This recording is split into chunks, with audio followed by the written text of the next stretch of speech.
السلام علیکم ناظرین، اس طرح کی تاثراتی کلمات کو سننے اور دیکھنے کے لیے آپ کا اپنا چینل من کی کہانی کو ضرور سبسکرائب کریں۔ أعوذ بالله من الشيطان الرجيم. يا أيها الذين آمنوا اتقوا الله حق تقاته ولا تموتن إلا وأنتم مسلمون. يا أيها الناس اتقوا ربكم الذي خلقكم من نفس واحدة وخلق منها زوجها وبث منهما رجالا كثيرا ونساء واتقوا الله الذي تساءلون به والأرحام إن الله كان عليكم رقيبا. يا أيها الذين آمنوا اتقوا الله وقولوا قولا سديدا يصلح لكم أعمالكم ويغفر لكم ذنوبكم ومن يطع الله ورسوله فقد فاز فوزا عظيما. وقال الله تبارك وتعالى في القرآن المجيد من الشيطان الرجيم بسم الله الرحمن الرحيم. إذا جاء نصر الله والفتح ورأيت الناس يدخلون في دين الله أفواجا فسبح بحمد ربك واستغفره إنه كان توابا. صدر محترم وعلماء کرام وحاضرین مجلس اور دانشین مائیں اور بہنیں،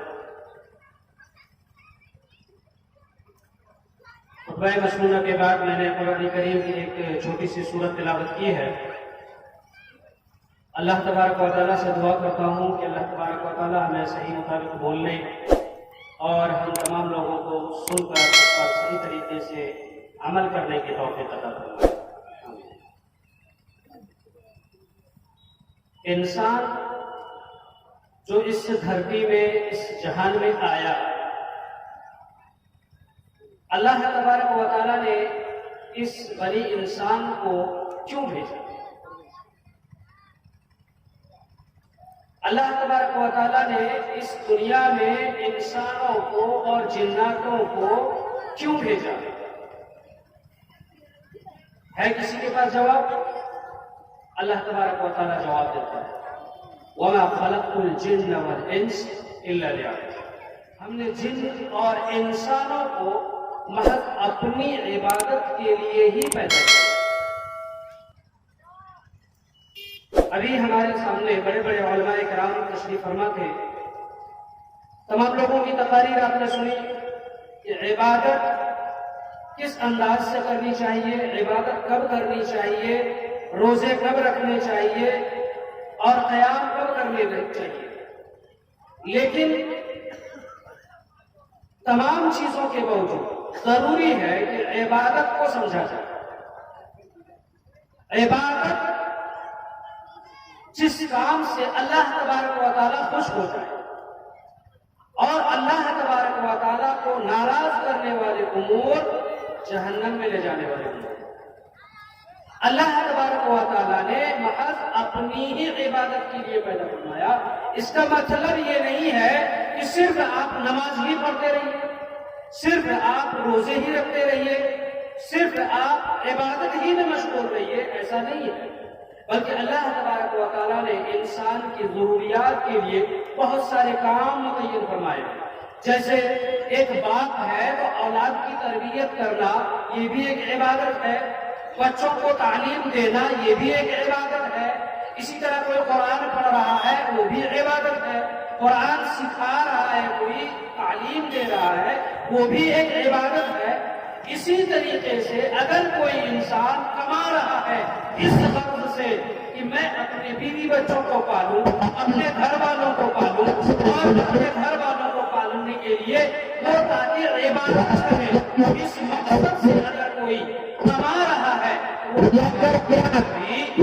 عبادت میں شمار کی ہے۔ تو عبادت اللہ تبارک و تعالیٰ کے ان تمام کاموں کو کہتے ہیں جس سے اللہ تبارک و تعالیٰ راضی ہو جائے۔ بات آ گئی کہ عبادت کب کرنا چاہیے اور کیسے کرنا چاہیے۔ عبادت اللہ تبارک و تعالیٰ نے کوئی وقت نہیں مقرر کیا کہ آپ صرف اسی وقت عبادت کیجیے۔ عبادت کمانا بھی ہے، عبادت کھانا بھی ہے، عبادت چلنا پھرنا بھی ہے۔ کچھ چیزوں کو اللہ تعالیٰ نے فرض کیا، جیسے نماز، اس کا وقت مقرر فرمایا، لیکن اس کے علاوہ اگر کوئی انسان اپنے لیے کوئی خاص دن یا کوئی خاص رات عبادت کے لیے مخصوص کر لیتا ہے تو کیا اس کی عبادت قبول ہوگی؟ نہیں۔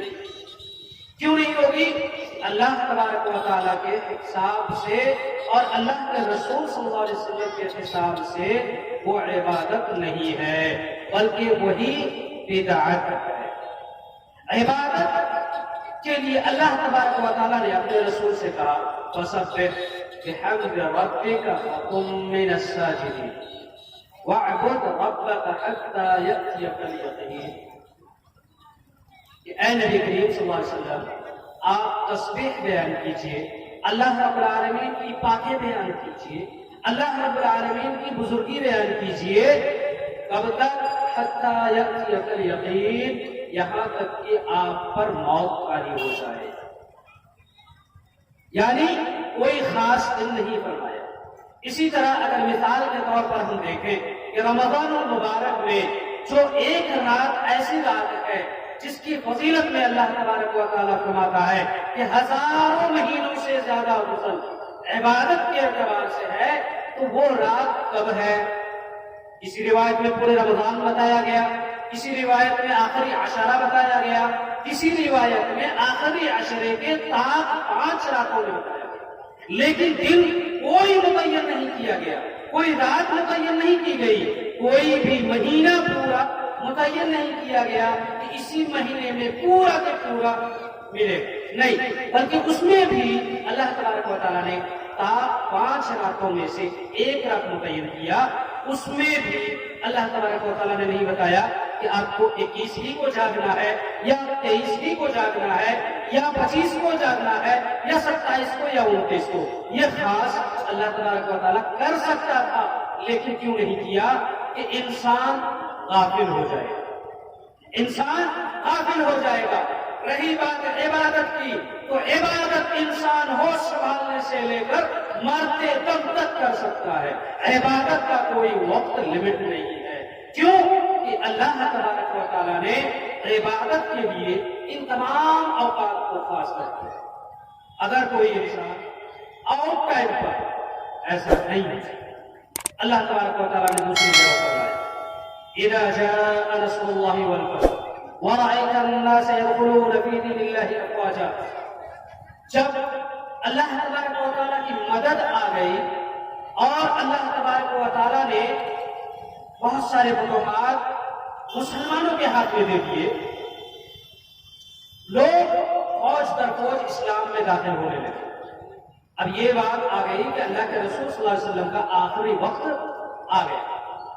اللہ تبارک و تعالیٰ اگر چاہتا تو اپنے نبی محمد رسول اللہ صلی اللہ علیہ وسلم سے یہ کہہ سکتا تھا کہ اے لوگو، اے محمد رسول اللہ صلی اللہ علیہ وسلم، آپ اب عبادت بس کر دیجیے۔ کیوں؟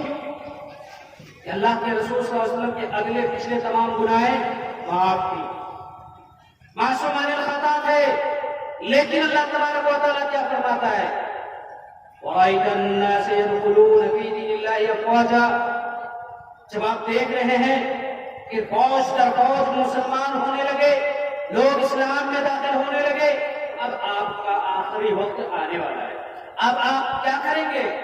فَسَبِّحْ بِحَمْدِ رَبِّكَ وَاسْتَغْفِرْهُ، آپ اللہ تبارک و تعالیٰ کی تسبیحات بیان کیجیے، آپ اللہ تبارک و تعالیٰ کی حمد و ثنا بیان کیجیے، آپ اللہ تبارک و تعالیٰ سے توبہ و استغفار کیجیے، آپ اللہ تبارک و تعالیٰ کے سامنے روئیے اور گڑ گڑائیے، آپ اللہ تبارک و تعالیٰ کو اپنا دعا سنائیے، آپ اللہ تبارک و تعالیٰ کے پیش نظر ہو جائیے، آپ اللہ تبارک و تعالیٰ کے یہاں قابل قبول ہو جائیے۔ ایسا نہیں کہا کہ آپ بس کیجئے، آپ کی عبادت کا وقت ختم ہو گیا، اب بوڑھے ہو گئے، اب آپ کی ضرورت نہیں رہی، ایسا نہیں کہا، بلکہ اللہ تبارک و تعالیٰ نے ایک ذمہ داری دی کہ ایسا نہیں ہونا چاہیے کہ آپ کا کام ختم ہو گیا، آپ دعوت و تبلیغ سے فارغ ہونے لگے تو آپ بس آرام کیجئے، نہیں، ایسا نہیں ہے، آپ اللہ تبارک و تعالیٰ کی تسبیحات بیان کیجئے۔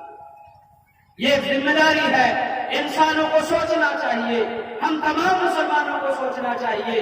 ہم یہ سوچتے ہیں کہ ہم انسان ابھی نوجوان ہیں، ابھی جوان ہیں، ابھی بڑھاپا باقی ہے، ابھی ہم مریں گے بہت باقی ہے، ابھی ہماری عمریں بہت لمبی ہیں۔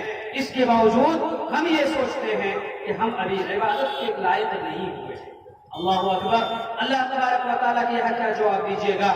آپ کو اللہ تبارک و تعالیٰ کے یہاں جانا ہوگا۔ اللہ تبارک و تعالیٰ نے آپ کو وقت دیا ہے، یہ اپنی عبادت کے لیے دیا ہے، اور ہم کیا کر رہے ہیں؟ یہ عبادت کے بجائے ہم رنگریلیاں کر رہے ہیں، ہم عیش و عشرت کی زندگی گزار رہے ہیں، ہم اپنے وقت لہو و لعب میں گزار رہے ہیں۔ اللہ تبارک و تعالیٰ ہم تمام لوگوں کو صحیح مطابق عبادت کرنے کی توفیق عطا فرمائے۔ اللہ تبارک و تعالیٰ نے جس مقصد سے ہمیں بھیجا ہے اس کی مقصد کو سمجھنے کی توفیق عطا فرمائے۔ آمین۔ السلام علیکم ورحمۃ اللہ وبرکاتہ۔